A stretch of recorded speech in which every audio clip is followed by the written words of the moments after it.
But before we get started, I just wanted to give a little bit of context here. Some of you may have attended our May membership meeting where we had 7 architects, 7 different firms represented, and we talked about this new normal and what it was like adapting to this and how they were getting by, how they were working from home, how we all were working from home. And so at that time, it became, we thought, let's do this again. And 4 months later, here we are, but we wanted to broaden the context a little bit. And we wanted to bring contractors to the table, engineers, landscape architects, and everybody to have a conversation here with us and understand how across the AEC industry is working with all this and how we're adapting and how, frankly, we see the next 1 to 2 to 3 years and what this might look like for everybody. So I think, we'll get started. A couple housekeeping things. We are going to take question and answers. So please put your questions in the Q&A box at the bottom of your screen. And we'll probably have a discussion here for maybe about 45 minutes or so. And as soon as we get through these questions, we'll open it up to some Q&A. And so that'll be the opportunity to ask your questions if we haven't addressed them already. We should be able to address them to all the panelists. But if for some reason we're not able to, we'll address them through an email later for you. So to start off, I'm going to have, actually the easiest way is to have the panelists introduce themselves. Tell us a little bit about yourself, what you do, what's your industry, and some key points about your background and type of work, perhaps. So I'm going to start with what I see on my screen here. It's the upper left. It's Pete Padilla. So I'll let you go ahead and introduce yourself, Pete. Sure, thanks. Pete Padilla. I've been here in Las Vegas for 22 years now, working as a structural engineer. I've been with John A. Martin and Associates for coming up on 20 years now. So I've been around, I guess, a bit. We mostly do casino work, hospitality, convention centers, theaters, stuff like that. So structural engineering, and I'm excited to hear what everybody has going on. Wonderful. Thank you, Pete. David? Thank you, Lance. David Fromer, good to be with the panelists in the AIA group. I am a close to 26-year Nevada resident, Las Vegas resident. I'm a licensed architect. The role I serve in right now is as the Associate Vice President of Planning, Construction, and Real Estate at UNLV. So my role is really representing a public owner and developer related to land acquisition and development for the campus, which happens in many ways, be it direct development or working in P3s or leases or other kinds of mechanisms. So good to be with you. Wonderful. Thank you, David. And Cecilia? Thank you. I'm Cecilia Schaffler. I'm so happy to be here with you tonight. I am president and founder of Lage Design. We're landscape architects, and I like to say we are a full service firm. We do a little bit of everything. We do it all. We have staff here in Southern Nevada, Michigan, Florida, and Arizona now. So we're busy and just happy to share our experiences these last 6 months. Great. Thank you, Cecilia. And Anna? Hi, I'm the owner of AIA Landscape Architecture. Similar work to what Celia does. Pretty much do whatever, not a lot of residential, but we've been around since 2013, and you've probably seen me around at AIA meetings. I'm kind of a fixture these well, not these days, but pre-COVID. Yes, you were for many years, Anna. Thank you. Sean Coulter? Hi, I'm Sean Coulter. I'm a principal at Simpson Coulter Studio here in town. My partner and I, we've been together for, well, yeah, 2 of us, Wade and I, in around 10 years, but the firm has been around since '68. But we have about 31 people. We focus on community-based projects. You know, we do a lot of educational facilities, a lot of libraries, that type of work. However, it's interesting with COVID, we're shifting over to a lot of private work, actually. So, so it's just kind of an interesting little twist that has happened for us anyway. Great, thank you. And Sean Donofsky. Keep you Sean straight. Thank you, Lance. Thanks for putting this panel together. It's good to be part of it. Sean Donofsky again, born and raised Southern Nevada. Grew up, graduated UNLV from the School of Architecture with actually a construction management degree when it was under the School of Architecture. Founded DC Building Group nearly 20 years ago. We become a mid-sized general contractor doing projects ranging from schools to industrial buildings to office buildings to retail and restaurant. And navigating this COVID has been quite the challenge in the last 6 months. Yes, it has. Thank you. Mike? Sorry, I had to unmute. There's always one person. Thank you for having me on the panel. It's good to be with this group. Had the chance to collaborate with most everybody on this panel tonight. So Mike Delgado, Carpenter Sellers, Delgado Architects. My partners are Rick Sellers, Michelle Brigida in our firm. Our firm's been around since 1986. I've been with the firm for 20 years. We do work, we have had opportunity to work across the country for some of our clients, but we mostly focus in the region. Right now we have work in Nevada, Utah, California, Arizona. You know, like Sean, we've always been about 50-50 public and private, but never 50% of either, always would kind of fluctuate, but certainly we've seen a lot more private work as of late. But thankful for all that we have right now, of course. Wonderful. Thank you, Mike. Brent. Hi, nice to be with you. Brent Wright, with Wright Engineers. We're structural engineers.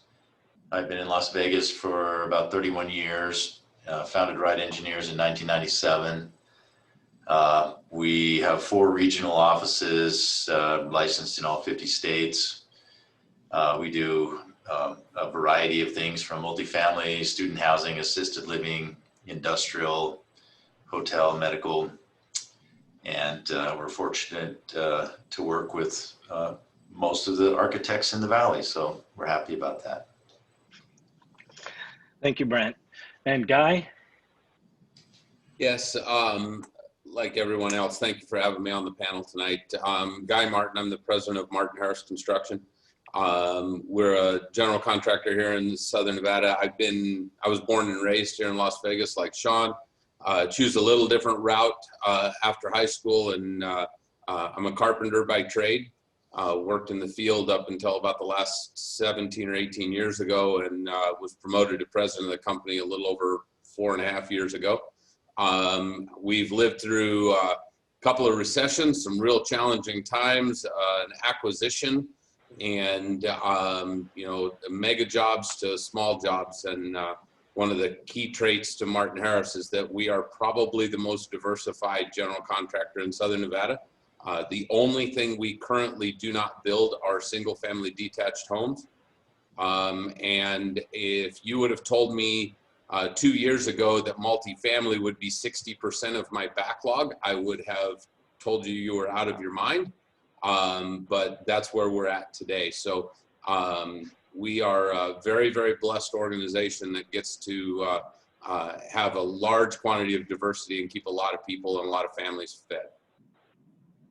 Wonderful. Thank you, Guy. And thank you all for joining us this evening. And one person who actually couldn't make it this evening is Sean Stewart. Although he did send an email, and there was a couple points he wanted us to mention. If you could give me a moment here. So Sean is actually with the Public Works Board, and he's currently the vice chair. And for the past 5 of 6 years, they've been pushing to set revenue sources to address deferred maintenance funding and other deferred maintenance continues. As it continues to struggle. But he wanted to point out that last year, the State Public Works Board funded $320 million. And today they actually, the board voted and approved and recommending to the governor's office $359 million in funding. So this is kind of some exciting news, and some of what we've talked about over the last few months. I think many of us is where funding for some of our projects with kind of getting ourselves ready and keeping us employed and keeping design and projects moving forward. So that's pretty exciting.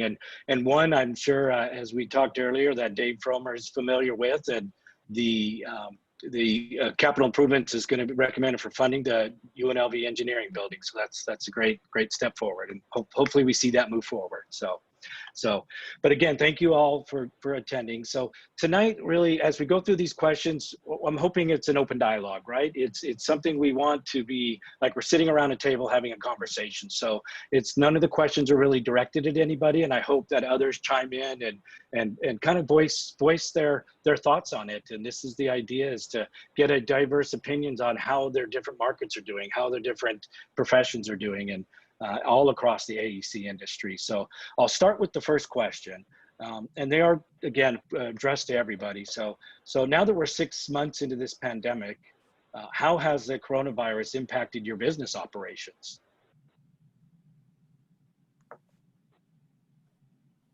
Go ahead, David, please.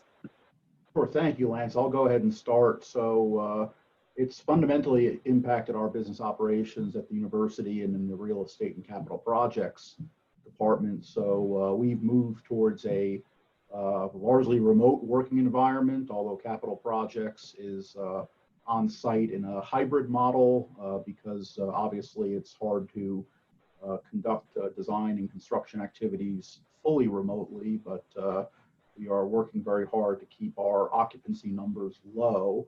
I'd say broadly about the university, I think COVID-19 is going to have seismic impacts to higher ed, both in Nevada and nationally. There's a lot of things we've learned. I think something we've learned from our students, who are ultimately the folks we have to serve, are they want value for their education. There are a lot of questions about the value of education, and should it be valued the same or with the same cost structure in a largely distance learning environment versus on site. So I think that's a fair question, and a lot of universities are struggling with that. I think something that I've been very encouraged by is I think the satisfaction with higher ed in a largely distance learning environment is not the same. I think our students really want to be on campus. They want to be with their faculty and instructors. They want to be with their fellow students. The circumstances right now don't support it, but it gives me great hope that once we're able to kind of get a handle on COVID-19 and it becomes something we live with in a different way, that we'll see students and faculty back on our campuses, populating our buildings, enjoying our grounds, learning in more direct environments. But I don't think it's going to happen the same way it happened 6 months ago. And, public institutions are not the fastest to change. And I would say we've probably seen 10 years of change in 6 months of time compared to more conventional circumstances. So those are just some initial thoughts.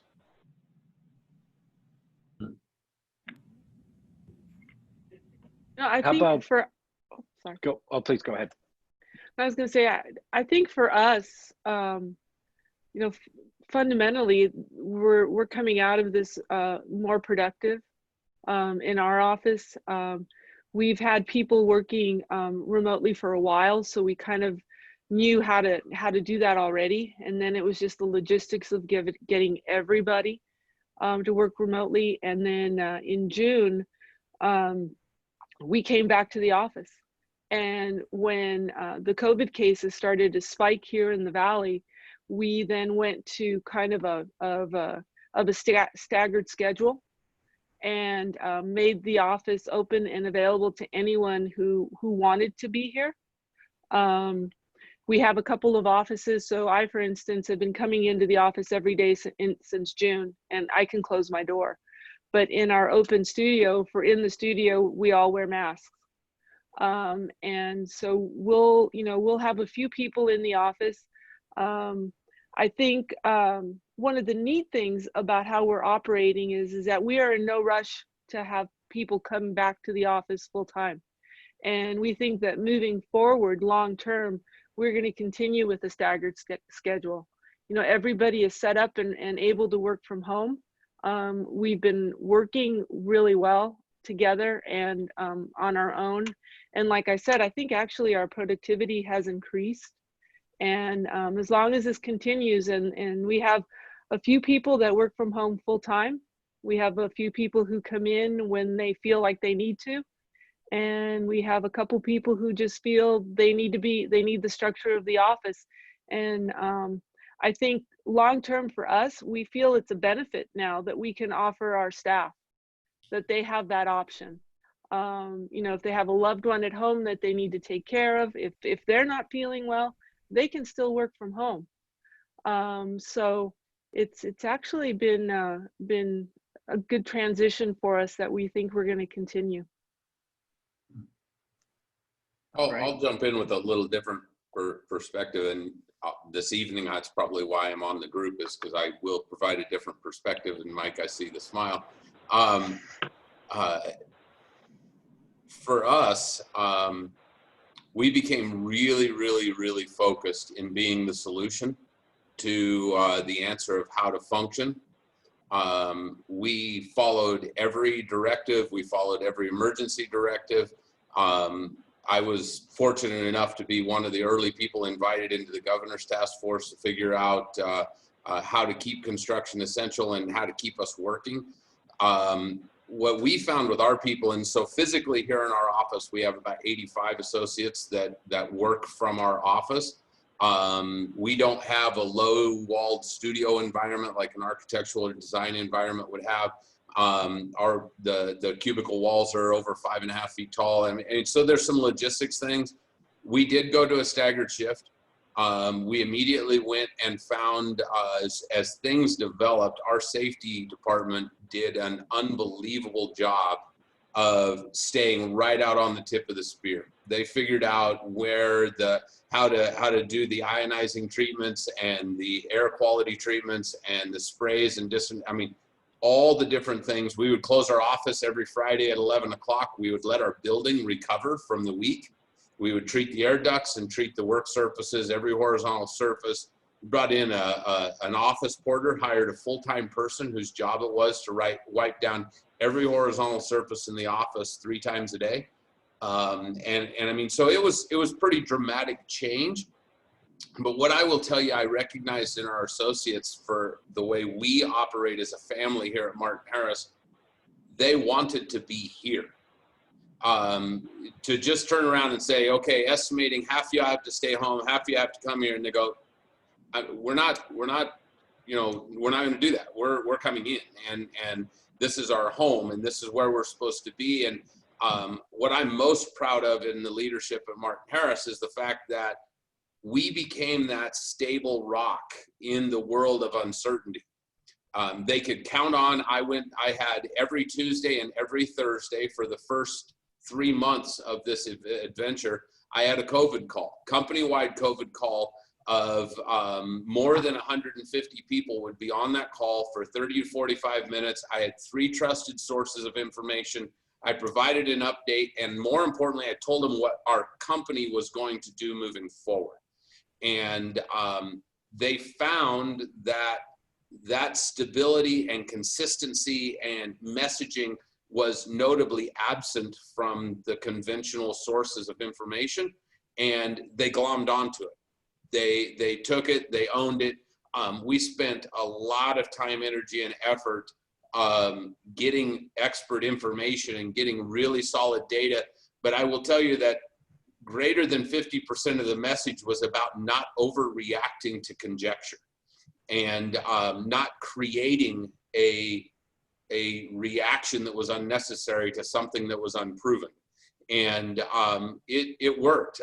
In a company of 300, my actual positive cases today, I get a Monday, Wednesday, and Friday update. I get COVID cases, testing, the whole thing. The actual statistics in my company is less than 2% have tested positive, less than 5% have actually been either in close contact or tested.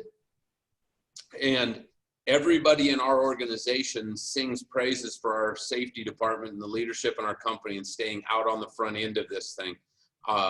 We treated our office like a job site.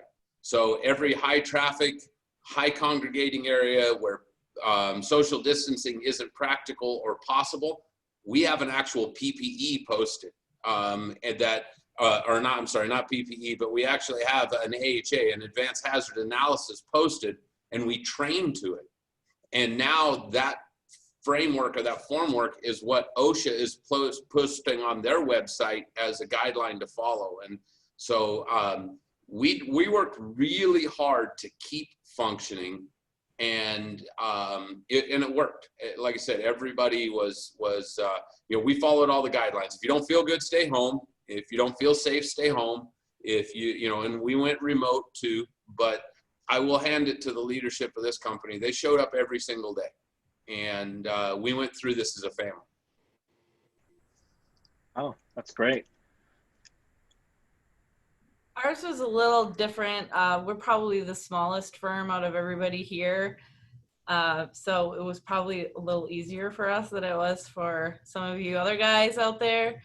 When I built the company, I built it with remote working in mind. And so our transition was pretty easy. On March 16th, I sent everybody home. They've been home ever since. They do want to come back. I will say that they do miss the interaction. So as a way to try to combat the loneliness, the no interaction, is every morning, 8 o'clock on the dot, we have a call for a half an hour. How's it going? What are you doing? What are you working on today? Just to make sure that everybody's on track, and that they're being productive. They really like that. I think that makes them feel like they're moving in the right direction during their days, even if they are working by themselves. And they do want to come back. And some of the training, because some of my staff are younger and they need a lot of mentoring still. They miss the one-on-one mentoring, sitting over the computer, going through things together. But we've learned how to do that remotely as well. So we share screens and we just bounce back and forth between each other's screens, and we can see each other's faces, and there's still a lot of camaraderie there. And we make a lot of commitments to each other too. That's something that is just part of our how we work at ARIA. Is quarterly we get together. How's it going? What do you want to do better for yourself? How can we make the company better? And they make commitments to ARIA, and I make commitments to them, and then we hold each other to those commitments. And it's been working really well. And I would love to have everybody come back to the office, but I think until that's possible, in a safe way, where we don't have to mask up all the time, because that's uncomfortable too. We'll just keep rolling how we're rolling. It seems to be working. I hate this to sound like I'm tooting my horn here, but this is the best year we've had so far, oddly enough. Well, that's great, Anna. I've been hearing that actually from quite a few different firms, and that it's turned out to be a pretty good year, that things were lost, but others got picked up. So things went away. So how about you, Brent? How's it impacted your operations? Well, we had everybody work remotely for 2 or 3 months, and we're all back in the office now, in our Vegas office at least. And you know, we have precautions, and we're masked up when we're not in our offices or our cubes. I think one of the biggest things that we've noticed in our operations is that we can do a lot of things remotely that we thought we needed to be in person for. And so in some ways we're a lot more efficient. You know, used to be we get a call, we need to go out to the field, there's this big problem that's got to be solved. And so much of the time we can do you know, a go-to-meeting or some other sort of meeting and get it resolved without having to send an engineer out, which, you know, to solve the problem takes 10 minutes, but to drive out and back takes an hour and a half. So just things like that have made us more efficient. Using things like Bluebeam sessions where people can sit at their desk and collaborate with someone in real time using the same drawings, or a team of people has been really helpful. Then they don't have to all mask up and congregate together. They can be, you know, safely distanced and still work together. One thing that we found that really made it necessary for us to bring people back in the office is we have we have some young engineers that can't work independently from home. They need to have the close mentoring that just can't be done remotely, or at least not as well. So Yeah, that's one thing I've been seeing more of and reading more about, is that you're seeing the difference of more experienced people that can work well remotely, and the younger generation is they're needing a little bit more mentorship, a little bit more leadership, and it's hard to do remotely with that. When they love to have a conversation and come to the desk, like Anna said, and be able to talk through it and draw something or just discuss it. So yeah, absolutely. So so the kind of the next question that leads into this is what are the significant changes you might have been doing over the last 6 months, or found that works, it's really going to affect how you operate now? And Brent, I think you kind of touched on a little bit that we're all finding that working remotely, there's some benefits to that, right? The efficiency. We don't have to drive so far to go to a meeting when you've got a team that can go in and get their meeting and get what they need done in a shorter half the amount of time. So what other kind of significant changes do you see in your business that is doing well and that you might see yourself continuing with? Go ahead, Sean. Okay, thanks. So, well, it's interesting because one of the things that we've been doing for years is, weekly meetings with the staff and, communicating with them in an in-person meeting. But, obviously with this, we have about a third of the office in the office. The 2/3 are outside of the office right now. And so we still have, regular meetings. And what's interesting is that we find that, those meetings are actually probably more efficient now. And so that's a positive. However, it's interesting, when we spoke back in May, there was still a lot of uncertainty, and there still is today. But I think and probably all of us here today have probably kind of found a little bit of a groove, right? And so I think that what we're seeing is that, yeah, we can make it work the way it is now, and there's some positives. I think in general, though, I think that some of the changes we've made, we might stick with them. But for most of the part, I think when this is all over, if it ever is, I see more. I don't know how to put this, but basically I see that, with architecture is very collaborative, like we've been talking about, and in person to me is still, much better than via Zoom or whatever it is. And so I think that when this is all over, there might be a few changes that we keep in place. Like I say, now it's not such a big deal. If you're not in the office, hey, you just call in, and we can deal with a problem if there is one. But now moving forward, I feel more comfortable, I guess, having remote workers and knowing that we can be productive. But to be honest, I still prefer in person right now. Yeah, Lance, like Sean said, I think we've become more accustomed to doing things remotely, and I think there's a healthy component to that. To consider that we would be having conferences on Zoom, we would have thought you were crazy 12 months ago, and now it's becoming much more common. And I think there's a value efficiency there. I think it also has increased the ability to communicate with clients or job sites or subcontractors, architects, through a video mechanism that has become much more acceptable now. But some of the things like what Guy said, for our office, most of our people need the social interaction. They need the home base, and work is their safe place. Work is where they're comfortable. Work is where they're growing and developing. So as we move forward, I think it's going to be more of a balance of there is some more remote working, some more remote possibilities. But for our industry, being at the home base in the office is still going to be a very big part of what we do. Yeah.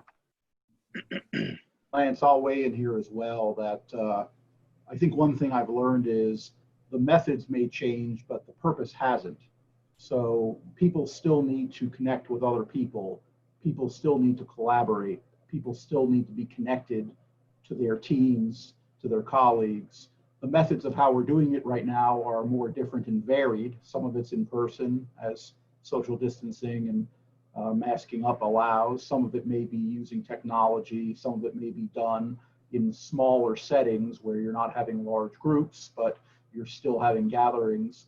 But those needs and that purpose has not changed, and we're adapting in ways to provide that kind of environment, that kind of communication and collaboration. We're doing it differently, and in some ways, to Brent's point, there's some benefits to saying I can spend my time more effectively if you can, show me over Bluebeam or over Zoom something going on in the field where I can answer your question in 5 minutes instead of spending an hour, round trip to get there, which means I can get to more quickly. I think there's some nice balance factors that we're going to learn from this as well, where, we all work in organizations where we have a high degree of professionalism among our teams, which is a great place to be. And, I think the old method of employment, probably very old, has been one more of it's not productivity, it's hours, it's the time. I think we're a little more focused on productivity.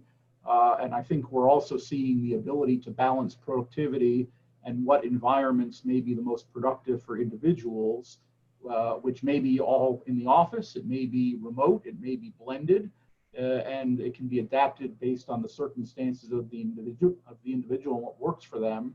And I think this, the COVID environment has perhaps opened some eyes a little bit more to that, as opposed to, what might have been more conventional thinking.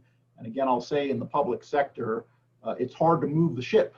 So when you have things like this, on one hand, obviously, we wish it never happened. But on the other hand, what are the opportunities or things you can learn to say, there are better ways to do things and better ways to work with your teams and collaborate that are good for business and also good for the employees and their balance. So I think those are all important things. Yeah, absolutely.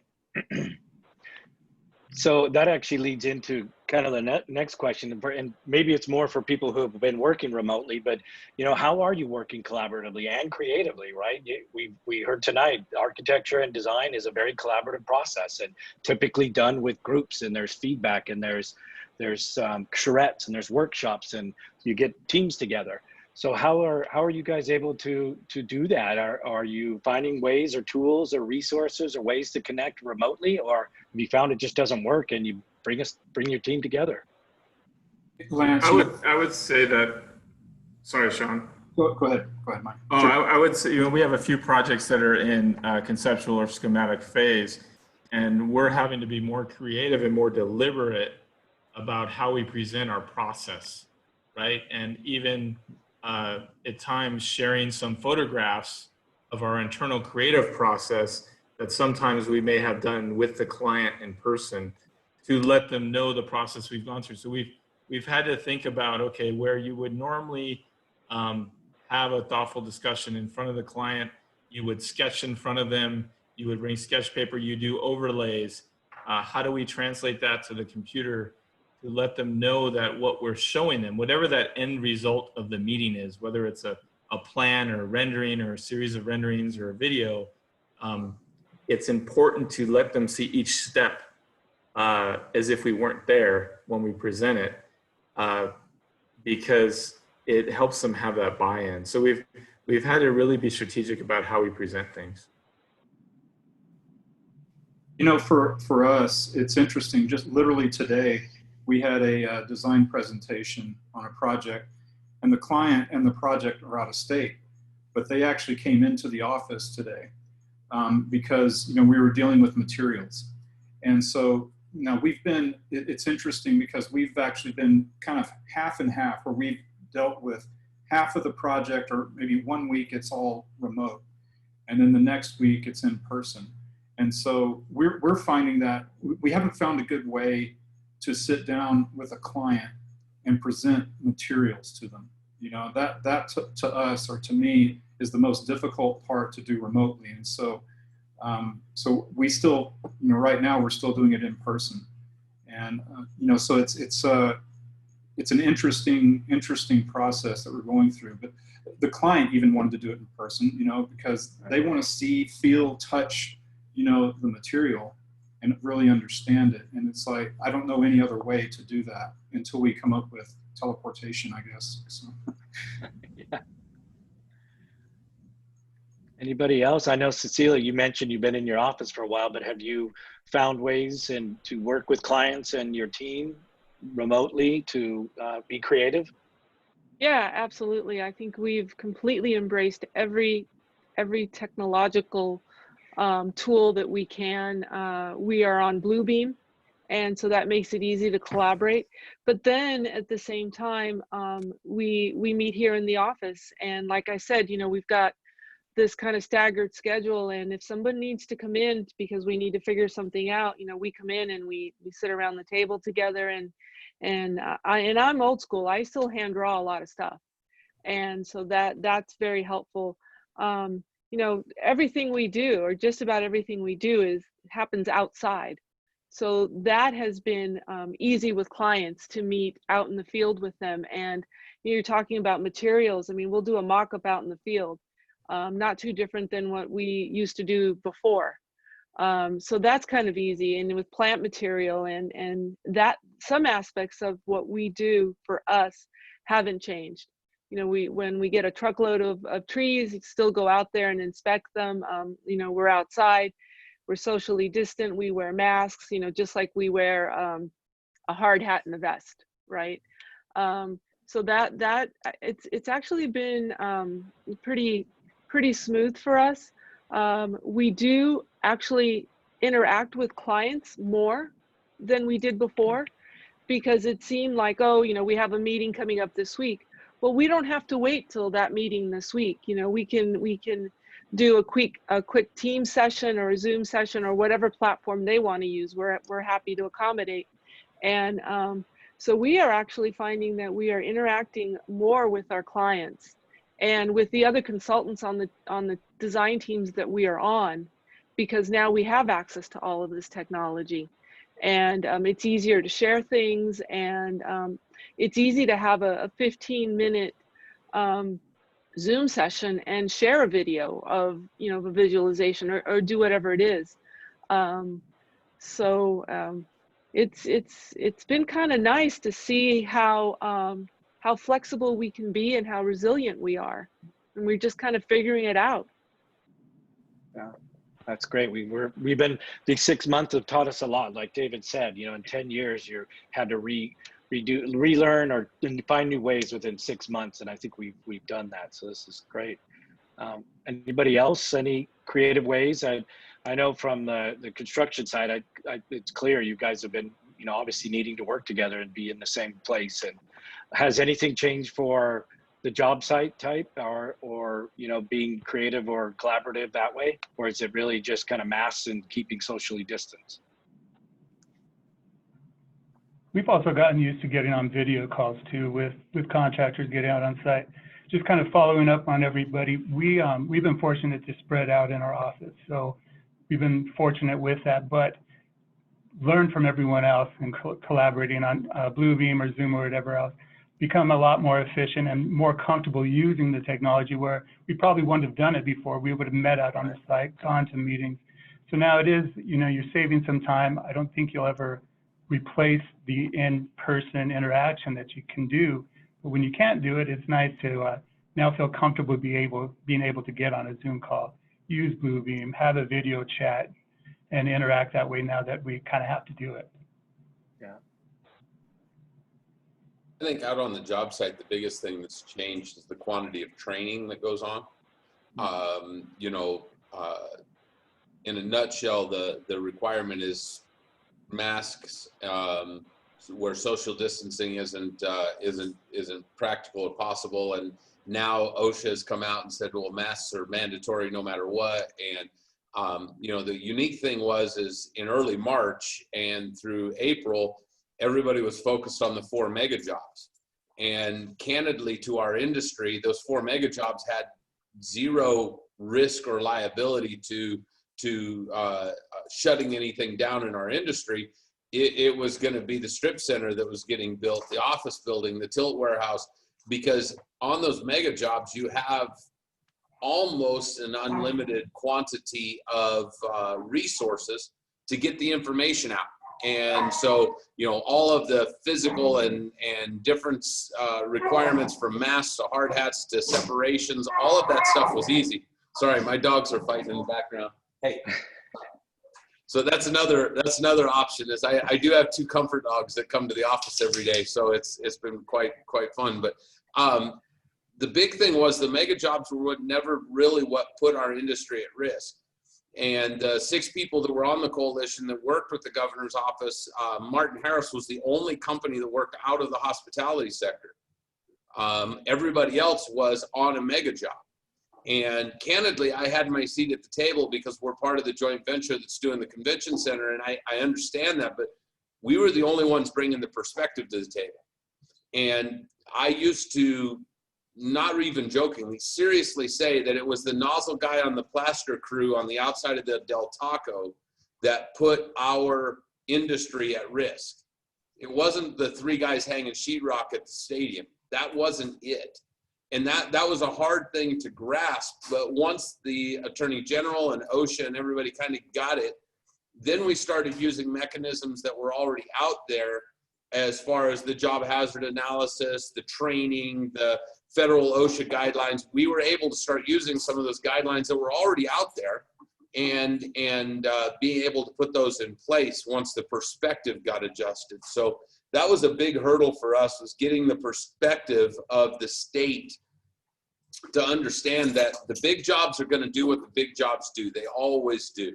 It's keeping the 95% of the construction workforce that isn't on those 4 jobs. It's keeping them safe and figuring out how they get home safely and how they don't bring it onto the job sites. I mean, not every job can afford to put a guy at a shack out there taking your temperature of every single truck driver that drives through the gate. Not everyone can do that. But yet when that's what happened to World Resorts, all of a sudden we ran the risk in my core business and what we do every day, similar to what Sean does, we run the risk of that solution becoming the industry standard. And not every job can afford that. And so trying to help balance the appropriate reaction and response to the challenge that was presented really became a hard act, and many late night phone calls trying to keep that train on the tracks. So and I don't think it's done either. I mean, candidly, we're still making stuff up as we go. I don't believe that the regulations have hit the end of what they perceive the problem to be. And so I think we've got a lot more work ahead of us. I don't think it's over. Wow, interesting perspective there. Yeah. You know, and that's Johnny, you hit on the next question is what are the biggest challenges that your business is facing? You know, what is it either related to COVID or coming out of it indirectly, but anybody, what would be your biggest challenge that you see coming up? So I will jump in. I'll jump in first one on this one, because this is like a nowadays subject for us. Mike and I are in a CEO group together, and Brent's in the same group with me. So my optimism is pretty much exhausting for them, and they hear me talk about it all the time. COVID is no longer the issue. Willingness of private money to go out onto a construction site right now is more the issue than COVID is. Between now and November 4th, we'll say November 4th, but by the time they put the street fires out, it'll probably be November 10th or 14th. This period of time, you know, I heard an economist say the other day that there has never been a larger collection of private money in American history than what we're facing right now. But the reason it's being collected is because nobody's spending it, because they don't know what's coming post-election. And that in trying to forecast what business is going to do, what next year's revenue is going to be, what your overhead should look like, that is a bigger challenge than COVID is. You know, in the construction industry, we kind of coined the phrase of PPE. We've been living under PPE from day one in our industry. We'll handle COVID, but until you can get the faucet of private funds back into our industry and get more work kicked off, I see a lot of stuff being designed. We're budgeting a lot of stuff. My pre-construction and estimating department is hammered right now, but nobody's pulling the pin the rest of the way out of the grenade till second week of November. And that's turning out to be a larger hurdle for us to plan around going into next year than is how to function with COVID.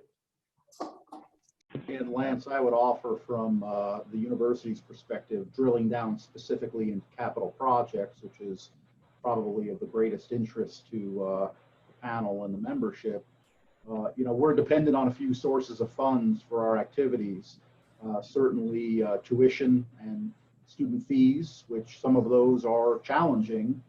Right now you can't use a lot of the campus, but some student fees are driven by debt service on facilities that were built 5 or 10 years ago, and the bond payments don't stop, even though the facilities aren't as accessible as they once were, which is a concern and a complaint of many students, rightfully so. So tuition and fees, and then we are funded in part by the state in terms of state tax revenue, which has been hit very hard. And again, to Guy's point of private money having the confidence to come to the marketplace, until that happens, tax revenue is going to be depressed. We have this awesome new stadium that's state of the art, and there can be no attendees, and that's a real problem. And that goes for, convention facilities and all the activity that goes on in hospitality and everywhere else.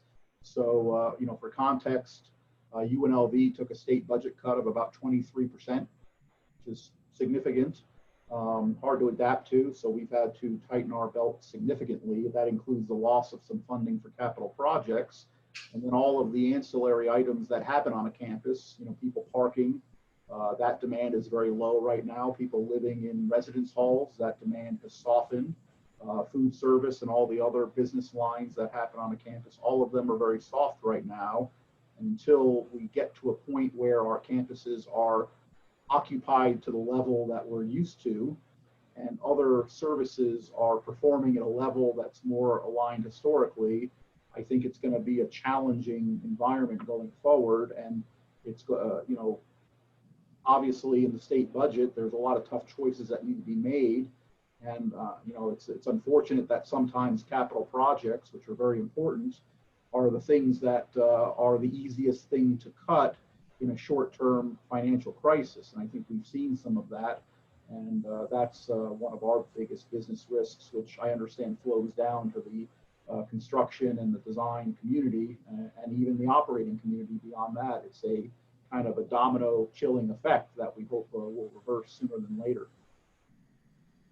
Right, good point. Yeah, it all affects the industry all the way down, so absolutely. Hey Lance, Yes. Guy and I, being both contractors, we're very different size contractors, but we're seeing a very similar pattern. Yes, there is a lot of money sitting on the sidelines, and it's not being invested into the projects. They're not saying go. They're going to the building department, or they're finishing design, or they're finishing budgeting, but actually breaking ground is where it's stopping. And what I'm seeing is some of the clients aren't even telling you that they're stopping. They're just finding undertones to delay their permit getting pulled. They didn't take the check down to the building department, or the architect didn't respond because they told the architect not to respond. So I'm seeing a different kind of delay that creates some uncertainty.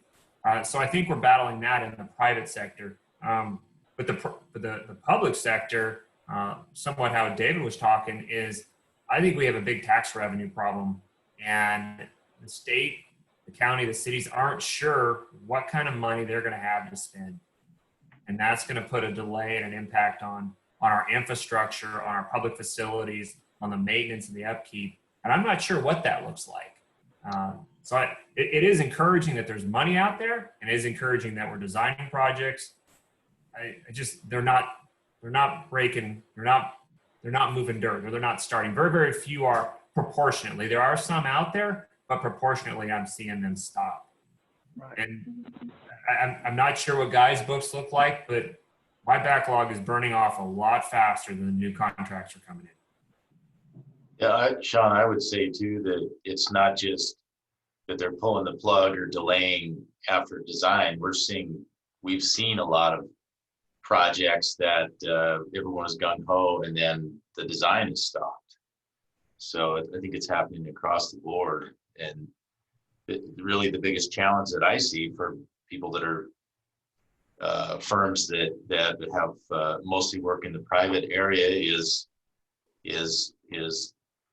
having enough workflow to keep everybody employed.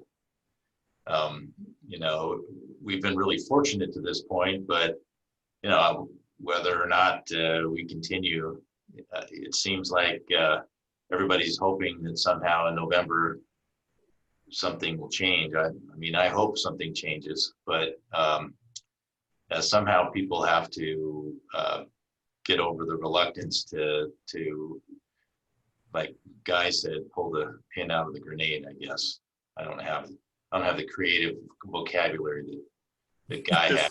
I like that. I'll give you a small dose of red economics here, just real quick. So there's only three things that control construction industry. We're a pretty simple group. It's the cost of money, the cost of land, and the availability of workforce. Those are the three things that control the pace of construction in Southern Nevada.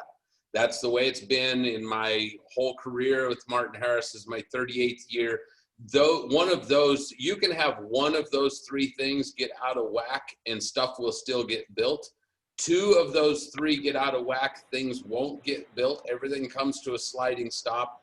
And you know, right now what's happening is nobody's selling land. The percentages of transactions or the numbers of transactions are way low. Everybody there's a lot of workforce out there right now because a lot of these questionable projects and a lot of this stuff like everybody's been talking about slowed down. So there's workforce out there. But the biggest thing that is a known commodity is money will get expensive post-election, depending on which side it lands. There's an issue that when one party is in control of the White House, money gets expensive. And so the people, you know, I remember a group of old time Nevadans got together and said, folks with money are smart with it and are supposed to have it. And folks that don't have money aren't smart with it and shouldn't have it. And the cost of money will become a topic moving forward. You can't exist on 0% interest. It doesn't work. But you also can't exist on a inflation basis point of 10% either. So one party knows how to navigate that, one party doesn't. And I think that's what's leading to all the trepidation in the market. But, you know, construction is pretty simple. It's really those three things that control our pace. I think the pace of design has changed too. You know, what used to be a 2-month phase turns into 6 months, right? And what used to be the client wanted to meet every week, you want to schedule the next meeting. They say, well, let's meet in 3 weeks. And you don't have 3 weeks worth of work to do between now and the next meeting. So things, and then also just even with responses to RFPs, I think clients have put them out and they don't always respond as fast. So I think everything in the process is been drawn out. And yeah, to the discussion about the election, I think every 4 years we have the same discussion. It just so happens there's some crazy other factors at play now that after the election conversation is definitely exponentially greater because of everything else that's going on. Yeah, that's a good point, Mike. I recall you're right. Every 2 to 3 to 4 months before an election, things slow up a little bit because they're, especially when it's this type of, election time like this with the two different parties. So I just want to remind everybody that we do have the Q&A section, so please post your questions there. We've got a couple there and we're going to get to them here shortly.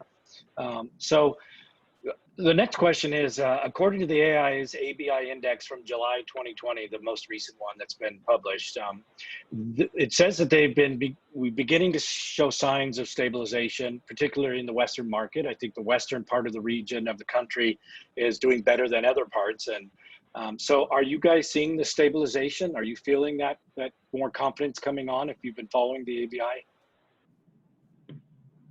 Yeah. I had to look it up to see what that was. But I have 4 offices all in the West, and I think it depends on where you are. Our Phoenix office never really even you couldn't even tell that there was anything going on out of that office. And that may be the type of work they do predominantly there, which is mostly residential, single and multifamily, which has never really slowed down. But I haven't really seen any signs that would tell me that any clear indicator that there's been a turnaround in any of the other locations, including here. We've seen more RFPs lately than we did for the past several months. We've seen more inquiries. We've had clients more willing to meet or desiring to meet in person. Just in the past month or so, I take those as positive signs. We certainly are still very careful, but there's more discussion, and I think there's some clients that want to be the first one to get that cheap bid day price, or want to get their financing before the cost of money goes up. But it's certainly not as I think I said it back in May when we talked. What we don't know is who hasn't called, that planned to call back in February, that planned to send an RFP out on the street in March, April, May. We'll never know what opportunities didn't happen. We can just hope that they do happen soon, right? Is that the demand for them and that desire to do their projects still is there. Their problems still exist that we have to solve by designing architecturally and engineering and building. We hope the problem still exists or it's evolved, and it will be there for us all. I'll throw out one other just weird observation because I kind of come up with these. The more urban or the more high density locale of your client, the more affected by COVID they were in their throttle setting and their response. I have a couple of our really good development partners that are out of Phoenix, and to Brent's point, they never even lift their foot off the throttle. They're not in a high-rise environment. They're not in a high-density, high urban. Everybody's out walking the streets because they don't know what to do, and they just don't exist in that. It was just another Tuesday, and I mean, after the initial 60 to 90 days, they figured out that I'll drive 5 hours for a meeting once a month rather than flying in once a week. But the ones that are based in like LA, Chicago, New York, the more urban and more metropolitanized environments, they're the ones that have become much more remote, much more slower to respond, much more throttle sensitive. And a lot of our developer partners, especially on an industrial side, they're not in a high-rise urban environment. They're in much more like a Phoenix or an Albuquerque environment. Those folks just jump in their car and they come to town if they need to come to town. They have found that they're going to be the first pig with their head in the trough, and they're going to get a belly full. While everybody else is trying to figure out where to buy toilet paper and groceries, these folks are still building stuff. So I think that demographically there is a difference in reaction. Well, and Guy, to that point, this is not my area of expertise or industry, but just an observation that, certain businesses have thrived. So if you are an Amazon or someone who's a fulfillment center who needs warehousing and logistics, your business has grown exponentially, and the demand for that kind of space and those kinds of facilities have actually increased. So the dynamics have changed in terms of, what businesses have been supported and seen unexpected and unanticipated growth from how the consumer has changed for COVID, and other areas, have had to adapt. So I think there are still opportunities out there. I think the nature of those opportunities are different based on the kinds of commerce that's being conducted by people and how they're living their lives. But there have been some businesses who have done extremely well in this environment, and their demand remains, and their need for space or facilities has remained or grown. No, I would say and I don't know, Anna, how you might feel about this as landscape architects, but in my conversations and interactions with my colleagues in other parts of the country, I think most of us are feeling like the instability that we were feeling in the spring has maybe plateaued, but that doesn't necessarily equal stability either. So it's kind of like this no man's land that we kind of feel that we're in right now, and especially with it being an election year and other things going on in the world right now as well, not just COVID. We're kind of all just kind of feeling that plateau, but it hasn't quite turned into stability either. I would agree with that, Celia. And boy, I'm not looking at hiring anybody at the immediate either. Just kind of trying to continue as we go and see what happens in a couple of months, which is unfortunate because I was projecting pretty crazy growth. I mean, we still had growth, but we were projecting much higher growth, and some of that fell off a little bit. And I blame it all on COVID. It is what it is. Yeah, and Anna, you were cutting out there a little bit, but I think you were talking about you were projecting growth this year, and things have kind of held back a bit, obviously. Yeah, we still had growth, just not the growth that we were projecting at the beginning, during the beginning of the first quarter. Yeah. So what are some of the most significant changes you see just overall in the AEC industry? Like, what do you see coming out of this that is going to affect some major change for our industry, or across the board, the AEC industry?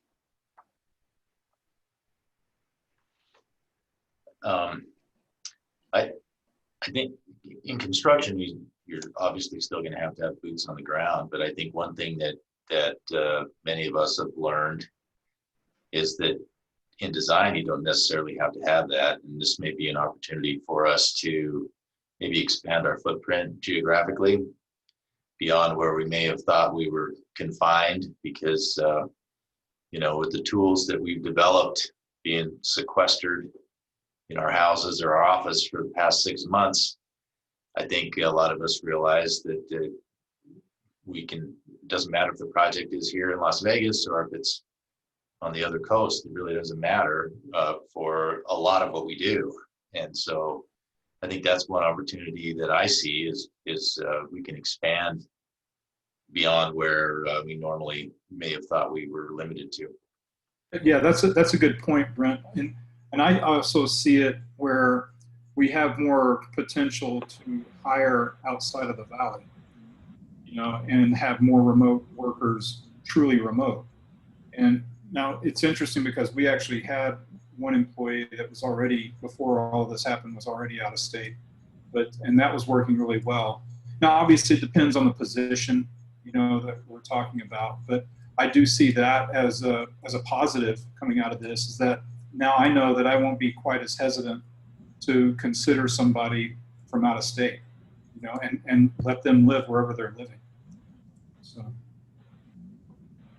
Yeah, I would say in terms of development, obviously people have been quite reserved in how they live their lives, limited more so than what we're used to or would like to. I think at the end of the day, there's tremendous opportunity because I think there's a lot of pent up demand there. People obviously miss and crave a lot of the experiences and things you do in your daily life that lead to enjoyment and satisfaction. And I think that will return. It may be different, but it will return. So I think there's pent-up demand for experience and interaction, which obviously buildings and design and construction are a major part of that. I think there's also an opportunity for maybe a heightened level of mindfulness that, you know, the appreciation of good design and quality construction may increase, because I think people are going to be a little bit more mindful of their environments and how they interact. And, you know, that may lead to new projects. It may lead to different ways to think about design and construction. But I think ultimately we're all human, and, you know, humans want to engage in experiences and being around others. And I don't think that goes away. I think it's a temporary pause that has to be maybe reframed and provides opportunities to be even more thoughtful about those issues of design and construction. So there's a lot of opportunity. Yeah, absolutely. Well, the last question I'll have is actually just for each of you, and maybe you can give us just what are one or two opportunities you're most excited about coming out of the pandemic? So looking to the future, what are you most excited about, or that will change your way of thinking that you hope will be for the better? And we'll start with you, Pete. No, I think we'll continue using the technology and being efficient. It's been mentioned several times, going out to a job site, it takes longer to get there and come back. And I think people were hesitant to use a phone call or Zoom or a video to show. Granted, in person, nothing to replace that, but this could be very helpful. A lot of us sometimes are just in meetings after meeting after meeting, so hopefully there'll be a space in between the meetings that we don't have to go there physically every time. So I'm looking forward to continuing to use all the technology that we've become accustomed to. Yeah, that's great, Pete. David, we'll go to you. Yeah, I think I'm really excited about, again, a heightened awareness and consideration for, you know, high quality design and construction, great environments that people enjoy being in, and, you know, engaging in interaction and commerce and education and other activities. But, you know, being more in tune with that, I think I'm really excited about the opportunities that provides for both designing and constructing new facilities, and also looking at existing facilities and how they might be modified, improved, reimagined to, you know, support our new realities, but in a way that still supports and enhances people's experience and ability to interact with each other. I think there's a lot of excitement and opportunity there. Yeah, that's great. Thank you. Cecilia? You know, very similar to when we went through the Great Recession, and we all had to learn to operate a little differently and do business a little differently. And I think it gave us the opportunity to be more thoughtful in what we do and how we do it. I think this whole pandemic in many ways has been a reminder of that. The last few years, business has been great. We've been busy, we've been growing. And I think this has kind of, in a way, given us the opportunity to pause and rethink things again. And I'm excited about it moving forward and coming back stronger. I think I can only speak for my own firm, but I think we as a firm are, you know, are operating a lot more efficiently. We're a lot more thoughtful. We, you know, Mike, you mentioned that, you know, clients sometimes are taking longer, and what we used to do in a few days or a week, now we have a few weeks and we have downtime. And so in our office, we're taking the opportunity to, and during that time, to get up to speed in new technology and learn new things and be more agile, so that when we come out of this, we are going to be able to hit the ground running, and we are going to have skills in our office that we haven't had before.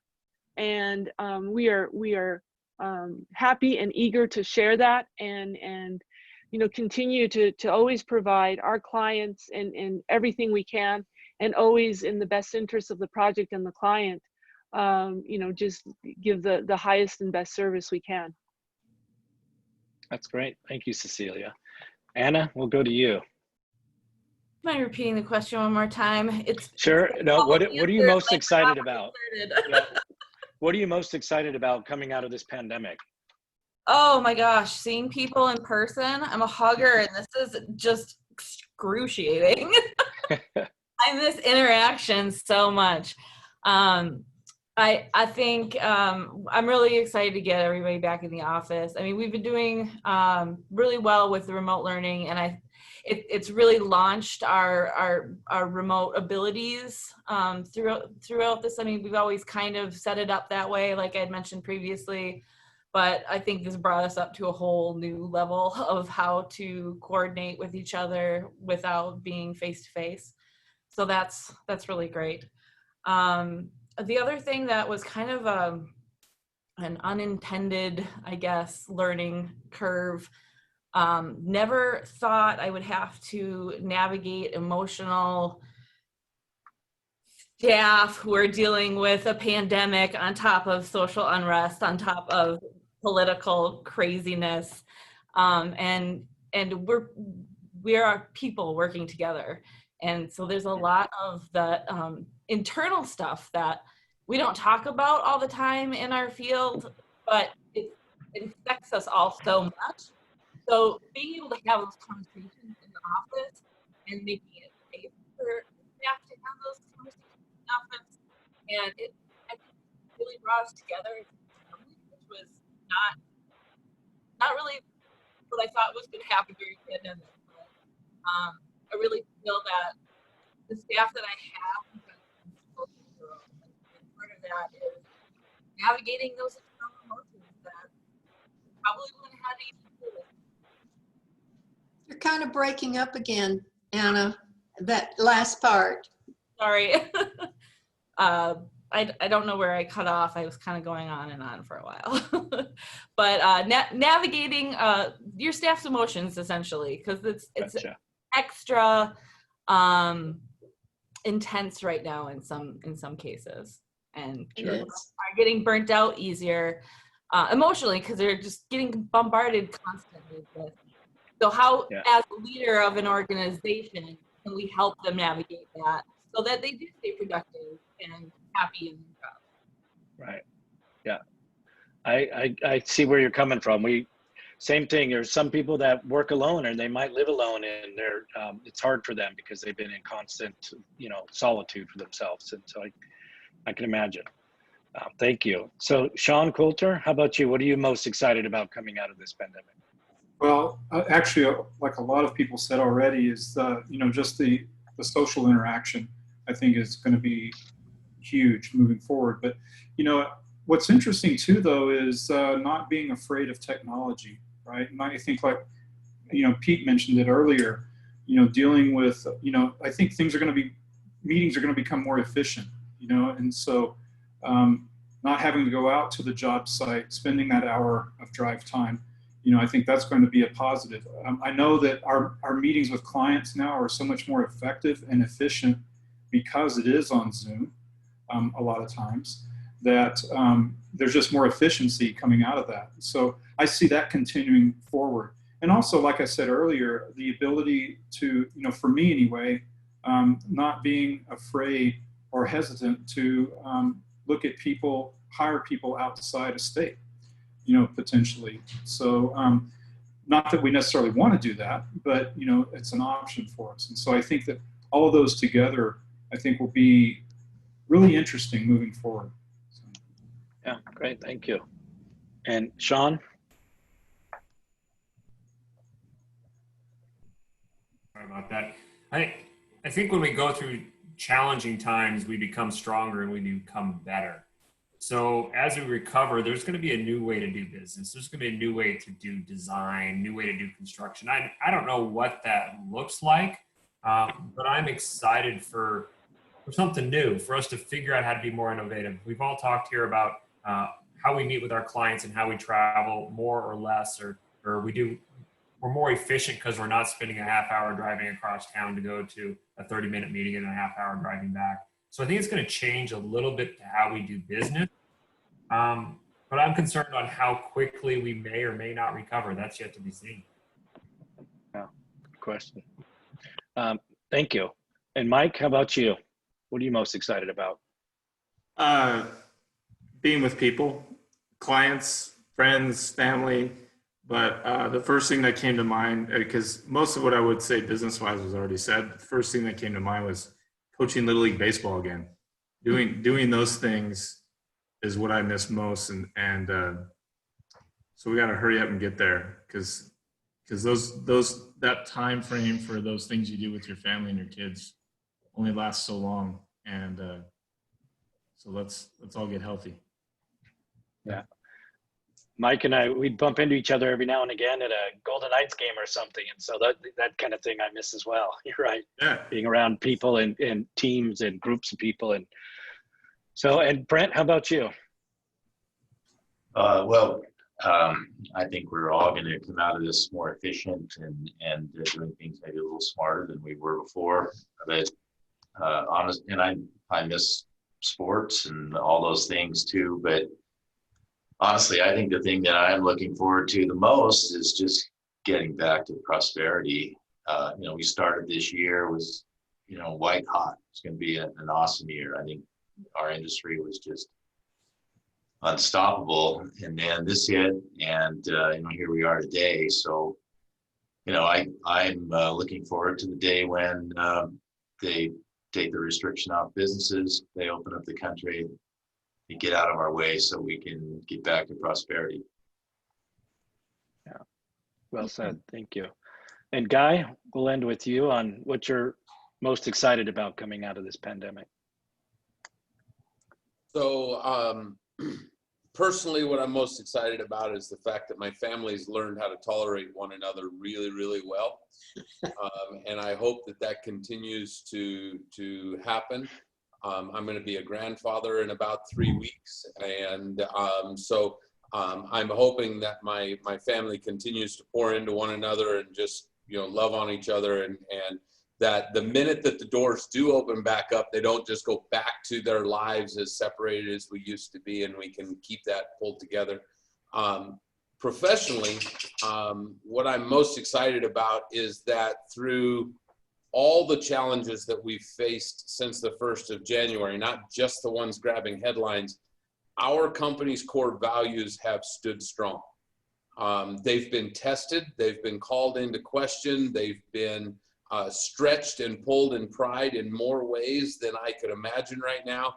And I'm most happy that the associates of Martin Harris have kept our core values strongly intact. And I can tell you that for me, it's a victory to make it out of any challenge, not allowing it to change the company that we are. And this one will be no different. And so I'm really proud of what the associates have done here. Great. Thank you. Lance, well, we do have a. Can I just say one thing? I think listening to you all and listening to our members through AIA, it's exciting to me because I can feel so much pent-up energy. These last 6 months and what we are anticipating for the remainder of the year has kind of, everybody is kind of, I feel, at a point where when it does break, after the election, if we get a vaccine, everything is just going to explode because I can feel so much energy throughout the whole industry. And a lot of what you were saying tonight shows that you think about it very carefully, and you have adapted, and as Guy said, held strong on your core values. And I think that says a lot for the community and the future that we have. Absolutely. Sure does. Thank you, Randy. You're right. Wonderful. So we do have just a few questions, and if anybody else wants to post one, please go ahead and put it in the Q&A. But we have a question from John, and he says, now that we've had a couple months with COVID-19, how have you been performing the office functions of your hiring and firing? How has that process worked remotely? And I'm assuming remotely, but maybe it's not, but they're just asking, how's that process worked for you? I can chime in here quickly. The hiring part's been real easy for us because we're in a hiring freeze, so that's kind of been decided for us. The the issues of employee discipline termination really has continued as it has in the past. Our organization has fairly strict procedural requirements, not uncommon with public entities. And I'm a firm believer that where it comes to those matters of, certainly we focus on training where we have issues, but if it goes to disciplinary or termination, I firmly believe it's important to do those kinds of things all in person, very directly and personally. Those are obviously some of the most difficult things we all do, and you have to do them in a professional and a dignified way, both for the organization and for the individual. So we continue to proceed as we had in the past. Yeah, I would agree with that, David. For us, yeah, it's been essentially the same process. It's just unfortunately we can't, hire and fire in person, and so that becomes a little bit of a challenge. But in terms of the process itself, really for us, nothing has changed that much at this point. Great, thank you. Anybody else have any comment on that? Okay, so we have a question from Melissa, and this one kind of is per Guy's comment is the way it starts. So it's something you said earlier. Are clients / owners embracing social distancing and COVID solutions in the SD/DD phases you are currently in, and are clients proceeding with design per the status quo? Well, from our perspective, and I think I've heard my engineering and architecture friends on the call here say the same thing. From our perspective, we are seeing owners throttle back just a little bit. What I will tell you, the advantage to this whole thing is with giving us a little bit more time, we're better at what we do. I can give you better options. I can give you better value analysis. I can give you better life cycle analysis. I can give you better budgeting options, construction time. We can provide more wise counsel today than we were able to provide 6 months ago. And that just has to do with the throttle setting. And it's kind of unique because most A&E fees are funded out of your pocket. Most construction fees are funded from a construction loan. So to me, that throttle setting is even a larger indicator of the fact that the pace has slowed down because of the holdback of private money. And so I think that, we're doing better work for our clients today than we have before. And it's not necessarily because we have more talent or anything. It's because we're given the appropriate amount of time to do the work. And Lance, for UNLV as a public owner, we've embraced the COVID-19 operating requirements and social distancing in the design and pre-construction phase. We do much, if not all, of our project work through virtual collaboration means. I think it's been effective. Construction harder to do, obviously, so that's a bit still a field-oriented activity in terms of construction management, but I've worked with many people on the panel and in the industry over the past 6 months, and we've gone to a virtual method by and large. It's worked well, and even for bidding processes, we've gone to, instead of on-site bid walks, we've gone to virtual bid walks with video recordings. We may try to loosen that up a little bit because I think there is benefit to on-site walks, but we found a way to work through it, and I think we've been successful and had good outcomes. So we've been rolling with the punches on those fronts.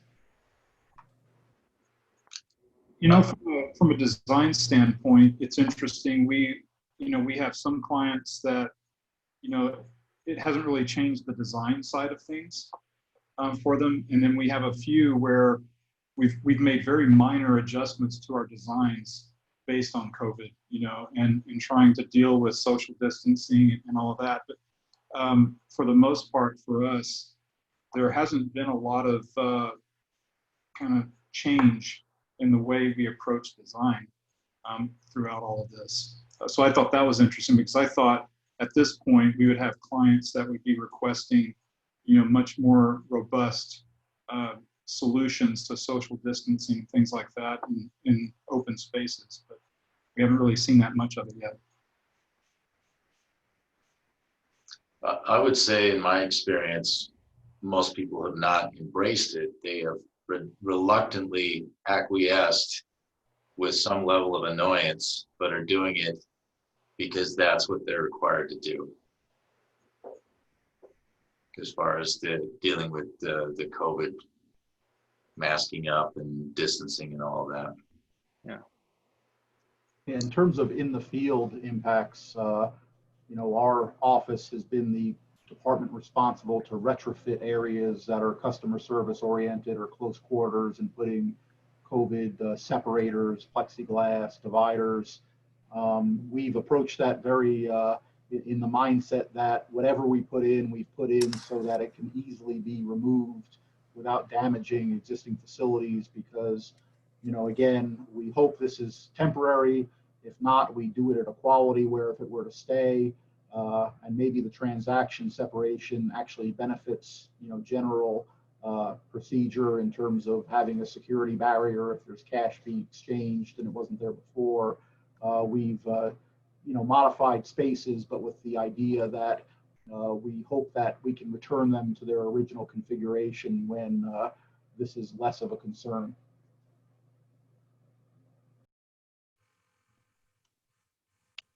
Wonderful. Well, thank you everybody for your insight and your time this evening. This has been a great discussion and wonderful to hear all your perspectives and where we're at. And hopefully come early next year, we won't need to have this again, right? That we're kind of past this and we're not having a discussion of we're still in this. So let's hope for that. But and really past, like Guy said, come to early November, I think we'll have a different, more of a story to tell, I guess. So thank you again, everyone. I really appreciate your time and your energy and your insight this evening.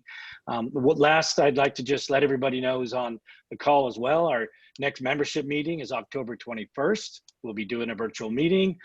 We actually have Ed Mazaria from Architecture 2030. He's going to talk about his messaging with climate action and climate change and what they're looking at with carbon reduction and operational embodied carbon. So please tune in for that and watch for announcements on that through AIA Las Vegas. So thank you again, everyone, and have a wonderful evening. And thank you to our sponsors. Good night, everybody. Thank you. Thank you all. Stay safe, Thank you. everybody. For the You too. opportunity. Stay safe.